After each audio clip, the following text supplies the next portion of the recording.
In a twist louder than any stage performance he's ever delivered, Usher is pulled into a fictional high-pressure storm where influence, loyalty, and long-buried tensions collide at once. The center of the chaos is 50 Cent, the relentless provocateur who, in this imagined narrative, drops explosive claims and dramatic revelations involving Usher and Diddy. Delivered with his trademark confidence, the accusations ignite instant controversy and send shockwaves through the industry. What starts as noise quickly turns personal. Usher is forced to confront old alliances, unresolved conflicts, and the heavy cost of fame as the situation spirals towards something far bigger and far more dangerous than anyone anticipated. Speak about it? I said, nah, I ain't gonna speak about it, bruh. You understand? I'm gonna wait till he speak about it. So people who had known that, I always knew that because I used to follow Puff to Kirk House when we had the building and the red zone, and we used to take the money from those clubs and we had to drop it off at Kirk House. So we wasn't dropping, he would, he was staying there. If you spending the night at another house and you got a apartment with your girl somewhere else, okay. So when I seen in the lawsuit that he said that Kirk said that Puff was SAing him, sexually assaulting him, sodomizing him, doing all kind of things to him, I first thought like, but hold up, they was lovers or they was, but that's his boss. So maybe the boss cannot have sex with people, but the CEO can't have people that work for them. And that's why I become... Inside a charged New York courtroom, the air turned heavy as Usher's longtime industry rival, Sean Diddy Combs, entered wearing a stark prison uniform. The polished mogul image was gone, replaced by graying hair and a hardened stare. He stood tall as he pleaded not guilty to a revised set of serious charges. Prosecutors framed him as a powerful figure who allegedly used influence, pressure, and intimidation to control those around him, creating a culture that tested loyalty across the very music world Usher helped build. But Diddy's defense fired back just as hard, arguing the accusations were twisted, fueled by personal grudges and people determined to tear down a larger-than-life figure whose rise had long paralleled Usher's own global success. Combs appeared in the closed Manhattan courtroom with gray hair and a gray beard, which reportedly left onlookers stunned. Diddy, wearing tan prison clothing, hugged all of his attorneys and ultimately entered a plea of not guilty. Trial attorney Misty Maris breaks down the impact of today's proceedings with Diddy's trial in May fast approaching. The new indictment against Diddy is very impactful to the case. Not only does it add new charges, it also expands the timeline where the alleged criminal activity took place, and it also adds 2 new victims. From a defense perspective, this changes the game as far as strategy of how to approach all of the charges and all of the allegations at trial. Combs previously pleaded not guilty to charges of racketeering, conspiracy, sex trafficking, and transportation to engage in prostitution. But I make no excuses. My behavior on that video is inexcusable. Ahead of today's hearing, Diddy's lawyers made stunning allegations about the damning CNN surveillance video that appears to show Combs physically assaulting his former girlfriend, singer Cassie Ventura, at a LA hotel in 2016. In a letter to the judge, Combs' team is alleging CNN altered the video by speeding it up to make it falsely appear that the actions in the video are taking place faster than they are. They also allege that CNN ultimately destroyed the footage. A spokesperson for CNN tells Access in part, CNN never altered the video and did not destroy the original copy of the footage. Sean Diddy Combs is pushing back with a new court request. 1 month after the rapper was denied bail for the second time, his attorneys filed a motion November 8th requesting bail once again, arguing that changed circumstances and new evidence should allow him to be released from jail ahead of his May 5th trial, according to documents obtained by E! News. The motion for bail claims that new evidence makes it, quote, clear that the government's case is thin. The defense also alleges that new evidence refutes the prosecution's claim that the March 2016 video of Combs physically assaulting a woman in a hotel occurred during a coerced freak-off or elaborate sex performance, as cited in the initial indictment. Instead, the motion claims that the video is a minutes-long glimpse into a complex but decade-long consensual relationship between Mr. Combs and victim 1. Per the documents, his attorneys also argue that the new evidence refutes the prosecution's notion there was a, quote, potential second alleged victim. Combs, who was arrested in September on charges of racketeering, sex trafficking, and using transportation to engage in prostitution, has remained in custody at the Metropolitan Detention Center in Brooklyn, New York, since his arrest. He has pleaded not guilty to the charges. E! News has reached out to the office of the U.S. Attorney for the Southern District of New York for comment and has not yet heard back. Combs' attorneys have declined to comment. During the September 17th hearing after Combs' arrest, U.S. Assistant Attorney Emily Johnson cited a 2016 video that was released this May in which she said the Bad Boy Records. The shockwaves didn't stop at the courthouse doors. They exploded into the public sphere when whispers of a controversial tape surfaced, pulling Usher straight into the eye of the storm. Long seen as a trusted ally whose career had been closely intertwined with Diddy's rise and fallout, Usher's sudden connection to the rumored footage suggested this was no longer just about loyalty or association. According to insiders, the tape allegedly contains revelations powerful enough to shake entire careers, instantly raising unsettling questions. Was this evidence meant to implicate more than one influential figure? And if exposed, how would these hidden truths reshape the fragile alliances, bitter rivalries, and silent power struggles Usher has navigated throughout his legendary run in the music industry? Yeah, I agree with you in some ways. What I would just add is it's without question because they did not know that he was reporting them. I mean, when I read through that lawsuit, Rodney made it very clear that he had hidden cameras. And if you are a person like LeBron who says ain't no party like a Diddy party, you got Ashton Kutcher talking about what happens at Diddy parties stays at Diddy parties. And finally you learn via the press that actually Diddy has been collecting evidence on all of you and you don't know where those tapes are. That will buy your silence for quite some time because you're hoping that if you keep your head low, you're not going to be revealed as one of these people that was engaged in some of these acts, whether they were heterosexual or homosexual, it doesn't matter. Maybe you're just cheating on your wife and you don't want that to get out into the public. Maybe you were, as Cat Williams described it, in one of the rooms. He said you could just walk around the house. He said this on stage years ago, that you could walk around the house and you would see people engaged in various sex acts. And again, Cat Williams was someone who was dismissed as crazy and dismissed as a drug addict. And it turned out that, or it seems that if these allegations are proven to be true, and I believe they are, then he was telling the truth. And I think that is the reason that so many of them are silent, because they were doing things. They thought that they were his friend, that they were bad boys for life, and that he would keep things silent when in reality, he was just another Jeffrey Epstein typed character. And they're scared for their lives. Yeah, especially if you're someone like a LeBron James, and I'm not alleging that he is caught in something terrible, but if he was caught in anything and you're LeBron James and you've made your mark on talking about the ills of society and you have minted yourself a king and you're speaking out on the Black community and they find out you're the room over while someone's getting raped potentially, not going to look good. Chris did get the book from Courtney. Courtney has a more thorough copy of the book. When Chris published the book that was on Amazon, it was edited. So some of the passages were removed, some of the pictures were removed, and I think there was like a forward or something that was added to the book. So it is a different version, but from the same, what in copyright law is called derivative work. So it derives from that work that Courtney has. And just to be clear, Courtney's work, Courtney's book, is it currently being sold anywhere? I'm not exactly sure. I believe Courtney has I was about to say, here's a woo-woo, welcome to downtown Miami. But I believe he is selling it on a website. I only came into that knowledge when I received the cease and desist letter from Quincy and Christian. Got it. And in terms of the content of the book, what is this book about, the one from your client? So I haven't taken the time to read the book either, but to my understanding, it's Kim Porter's memoir. So it's basically Kim Porter's stories. I haven't I shouldn't say that. I haven't read the entire book.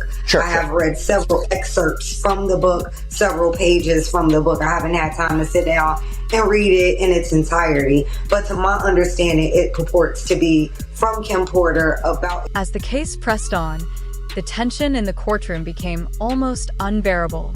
Diddy's family, his son Christian, daughter Chance, and mother Janice, sat side by side with supporters, bracing for a high-stakes trial scheduled for May 2025. Fierce exchanges and relentless questioning repeatedly circled back to one explosive point: the mysterious tape. Rumors claimed it not only exposed troubling aspects of Diddy's actions, but also contained a shocking twist that could shake the entire music industry. Then came the moment no one expected. Usher stepped forward, confronting the truth with a bold, decisive move that left everyone in the room stunned and instantly altered the course of the case. Diddy Combs headed to court March 14th for an arraignment, and his appearance is making headlines. Per NBC News, the music mogul entered the legal proceeding with gray hair and a gray beard, a notable difference from how he looked prior to his September 2024 arrest. Also on hand were members of Combs' family, including his mother Janice and two of his kids. As for why Combs was in court, during the arraignment, prosecutors unsealed a superseding indictment against the rap mogul, accusing him of forcing employees to work long hours and threatening them with retaliation. Combs pleaded not guilty to the allegations. The March 6th indictment obtained by NBC News did not add any new charges for Combs, who previously pleaded not guilty to federal charges related to racketeering, prostitution, and sex trafficking after his September arrest, but did detail what prosecutors described as, quote, forced labor at the hands of the rapper in connection with racketeering conspiracy. E! News has reached out to Combs' legal team and has not yet heard back. Prosecutors argued in the filing that Combs maintained control over employees whom he forced to work long hours with little sleep through use of, among other things, physical force, psychological harm, financial harm, and reputational harm and/or threats of the same.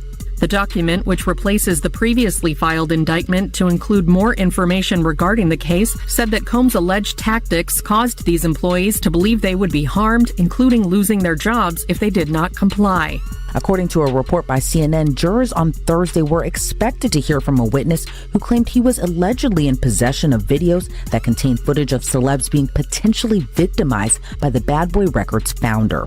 The witness, who reportedly hasn't filed any suits against Combs and is not claiming to be a victim of him, says he has information and evidence about sexual abuse and other misconduct by Combs, some of which allegedly involve celebrities. But according to the witness's attorney, Ariel Mitchell, who also represented two of Combs' accusers in their lawsuit against the mogul, she said her client was subpoenaed. According to another report, the witness told TMZ he was initially contacted by federal agents with the Department of Homeland Security, and he's previously done interviews claiming he's seen salacious videos of Diddy and his celebrity friends. Sources told the outlet the subpoena from federal prosecutors asked the witness to turn over all records, including thumb drives, hard drives, electronic storage devices, or devices containing videos and/or other files depicting Diddy. But that witness would drop another bombshell, as he claims he was given 11 flash drives containing at least 8 sex tapes involving 8 celebrities, 6 men and 2 women. Courtney Burgess told News Nation's Banfield on Thursday among the 8 celebrities who were Combs' alleged victims,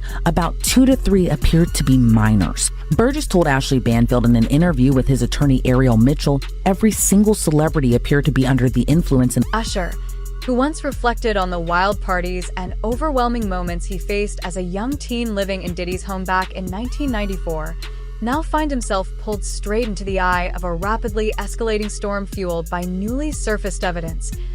In a resurfaced interview, his tone carried a gravity far beyond the polished confidence of his early career. "I saw things I wasn't prepared to process," he admitted, revealing a behind-the-scenes reality nothing like the glamorous image the public celebrated. Those words now carry even more weight as past memories collide with a courtroom demanding answers. Usher's role has shifted from distant observer to critical player, injecting urgency as long-hidden truths begin to emerge into the light. The Silvers and place and people like that, are the DeBarge family. Those people who started super young can even relate to what Michael was talking about. I understand when he says, I hate touring. 9 times out of 10, because his entire life has been touring and has been being that and being ready, right? Yeah. For me, it's a bit different. but I felt that it was part of what I signed up for when I decided. How would you say it's different? Because it was your choice, you feel? Or? Well, it's different in terms of whether I love or hate it. I have never hated touring. I love touring. Like, that is the one thing that's the most important part to me. But the only reason why I hate it now is because I don't get time with my kids. So the sacrifice that I have to make to not be there for them, whether they know it, I would rather, be able to have real permissive parenting where I can wake up every morning and have breakfast with my kids, take them to school, check on them, after school, and be able to try and have some sense of normalcy. Because great parenting hopefully allows your kids to grow up and understand what it is to work for something. If you're not there to instill it, then it's a bit complicated.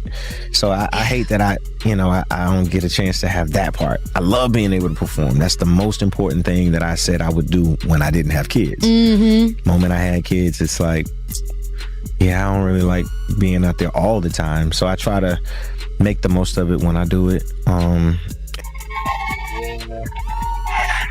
Yeah, that right there is the pressure that I feel every day. To try to live up to that guy right there. Oh my goodness. It's a commitment that I made a long time ago. If you want to be an artist, being an artist is like being a magician. Being an artist is like being a heart surgeon. You make people feel things. So you have to have that same commitment to whatever it is that you say you're gonna do, right? I want to be great at this, so I have to stay in the gym a little bit longer. I gotta rehearse this record a little bit longer. I gotta sing all night. I gotta, say no to some things that might, be fun and hang out with your friends. That no, you gotta takes a really lot of discipline. Yeah, so discipline, but more than anything, a healthy, lifestyle. I just choose to have healthy habits. I fast every Wednesday. I do my best to work out at least 3, 4, maybe 5 times a week. Wow. And, just be happy. Chaos intensified when former band leader Freddie P. Watson took the stand, bringing forward testimony that raised a fresh wave of questions. As someone once close to Diddy's inner circle, he hinted that a young rising talent in the mogul's orbit may have been caught in the darker tensions surrounding the disputed tapes, describing moments of visible discomfort and pressure that suggested hidden struggles behind the spotlight. Then came his most explosive claim, that Usher may have looked away instead of stepping in. While unproven, the allegation points to years of silence and buried truths lurking beneath the industry's polished surface. With Usher now standing at a critical crossroads, these long-hidden shadows threaten to resurface, challenging a legacy that many once thought untouchable. He said he was standing at a table. They say the shirt that he wore to the VMA say something about God is great. But in the video, they got pictures of him standing in the background while a woman is being sexually pleased, but she under the influence. And they say it's white substance on her nose. You can clearly see that. And they saying in another video, they have him and the A-list, a young male, having sex. And it was an alleged allegations that it was being a tape was being shopped around with him and a young male. I'm not accusing nobody, but if you look at the way Justin Bieber look at Puffy, he hates that. He hates that. That man's face ain't just dropped soon as he wanted to go get a wife. That man's whole fucking face, that's some medical. That man young and healthy, man. But he terrified. You remember when I said a lot of people happy you locked up right now, Puff? He's one of them. That's why I'm speaking. He's one of them. One of the people that you terrified who couldn't get from under your claw. That's why Puffy trying to help her get back out here. He know. These bitches want to see me fall. They want to see this. They've been waiting on this. He know how many people been waiting on this. His kids know. They feeling it. Nobody calling. Nobody trying to. You know what I'm saying? And all the people that was trying to be my friends. You know what I'm saying? Ain't nobody calling, offering no help. Ain't nobody calling. I see all these niggas. But what I can say, but I don't know, because I don't know what the freak all look like, right? Right? Is it in a private house? Is it in a party or club? Because I've been to clubs where I walked in and people was doing coke. And it was on behalf of Bad Boy. Like, but Jadakiss, everybody was in that bitch that night. But the way the club is, I can't lie. I'd rather say I always tell people, the reason I remember this night so well because this is how I prefer to party. Like I went in there, was swinging from the all over the place. It's people getting on coke. It's people like everybody in their own f***ing world, right? But they in their own world within the club. Music playing, rave music. I'm talking about crazy white people, punk rock, gothic. but nobody's paying attention. Niggas just gambling, just like in their own. It was a moment that I can remember, like, yo, I'm seeing more sniff coke. Bitches ain't saying, we get to smoke the weed over here. Like, security not fucking with us. This is great. Like, everybody naked bitches walk around. I'm seeing bitches fucking up here. I'm like, what the fuck is this? But it's so mind your business. And it was like, yo, I'd rather party like this. Like, you know what I'm saying? So that's the one time I could probably say I walked into a crazy party. But we came through the back door and it was a big ass club. Like, it was like, you know what I'm saying? Like some real freaky gothic shit. It was like some like I like though, because I like privacy. I like to party, but I want to be private. I don't want to be looked at. I don't want to have to watch. The story grows even more complex as past lawsuits and long-standing allegations continue to loom over Diddy, stacking alongside the current claims to form a storm he can no longer ignore. His attorney, Mark Agnifo, insists that Diddy is completely innocent, waiting for the court to officially clear his name. But with a high-profile trial looming and fresh information spilling into the public eye, the situation has transformed into a collision of loyalty, power, and internal fractures, one that now drags Usher squarely into the center. Behind the polished veneer of the music industry, once solid alliances are beginning to crack, and the truth threatens to upend the carefully balanced influence that has shaped an entire era. Usher now stands at the edge of a saga where the industry's most closely guarded secrets may finally be forced into the light. I always tell my brothers and stuff, man, it's just like, man, we was in D.C. and it's two freaky white bitches, man. They came up, they partying, and I'm like, okay. So this at the time, you still thinking Puff a little fruity. So you watching this nigga, you watching the movie, you want to see a nigga, like, break the stereotype. Like, I heard you was gay, man. Show me you're not. Please show me you're not, bro. Like, you know what I'm saying? So I'm watching everything. And, yeah, he's finger fucking, like, putting a cherry in her mouth and two white bitches up hitting my dog. Like, you see this shit? Yo, we were the boss of all bosses. Real boss. Oh, my bad, brother. But I like, yeah, real boss. You know what I'm saying? That was Puff Daddy, man. It was bittersweet days with Puff, man. And like I said, man, Puff ain't had no problem until he made that threat. He made that threat. He just didn't know. I guess he used to slapping niggas around and doing what he wanted to do. That shit just rubbed me the wrong way. Like, I don't hate him. I hate him for what he did to us financially. Like, my things with Puffy ain't got nothing to do with sexual. People don't understand that. I tell Sarah the same thing. Sarah, your beef with Puffy, keep it real. Like, it's not. You probably want money from that man because he owe us and it's too late to go get what they owe us. There is a war that has erupted between Kim Kardashian and Kanye West. It involves swastikas, it involves their kids, and ultimately it could, and Diddy. Yes, Diddy. And it could also involve a judge. Yes, because Kim is really upset about this new song that Kanye dropped over the weekend. It's called Lonely Roads Still Go to Sunshine. It features Northwest rapping. It also features Diddy's son, King Combs, and you also hear Diddy himself on that, which is the main reason Kim wanted to stop this song from coming out. We've got a bunch of details about what went down, the battle behind the scenes, but first, here is a little bit of the song. That meant so much, you know, saying that you reached out and took the money and went while I'm in there. And I appreciate you for it up, man. Yeah, absolutely. I love you so much, man. Like, when you see me shining, then you see the light. Everything they know, it ain't even right. Okay, good night. Okay, so here's the backdrop to this. So Kim, I just think we should put this out there. She has always tried to get Kanye and their kids to have a relationship. He has not really been around the kids that much. He chooses not to do that. But, you know, when he does, she's always been accommodating. As the trial approaches, the tension grows sharper by the hour, with jury selection set for May 5th and opening statements scheduled to ignite on May 12th. Every new revelation adds layers to a decade-long saga of alleged manipulation, power struggles, and hidden alliances, transforming an already volatile story into something far more explosive.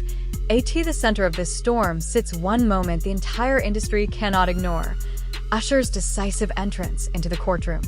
His arrival didn't just spark questions, it marked the beginning of a high-stakes confrontation where trust, rivalry, and long-buried truths are set to clash under the harshest spotlight imaginable, leaving everyone watching on edge. Today's hearing is also expected to discuss jury selection, so I can imagine there's a lot of challenges that the prosecution and the defense are facing in seating a jury in such a high-profile case. I mean, everybody knows who this guy is. Anytime you have a high-profile defendant like Sean Combs, the real concern here is jury bias, and that's a concern from both sides. In papers that were filed, the defense is already saying that they think there's been what they call an extraordinary amount of pretrial publicity that would prejudice people in favor of the government's case. So what we're expecting to hear a lot of talk about today is the jury selection process in this case.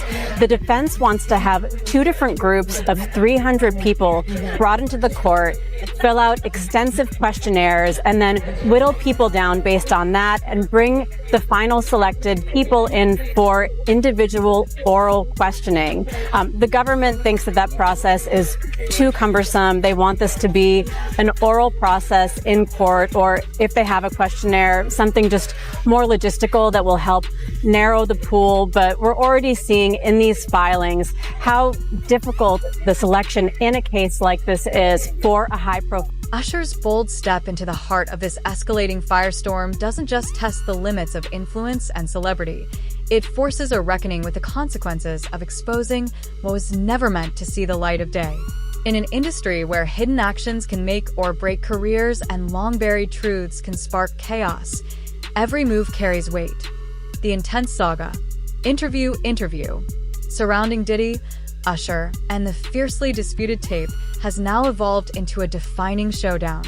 It's a confrontation poised to captivate the public, shake the foundations of music's elite circle, and redefine how accountability is measured in a culture long driven by star power, silence, and carefully guarded shadows.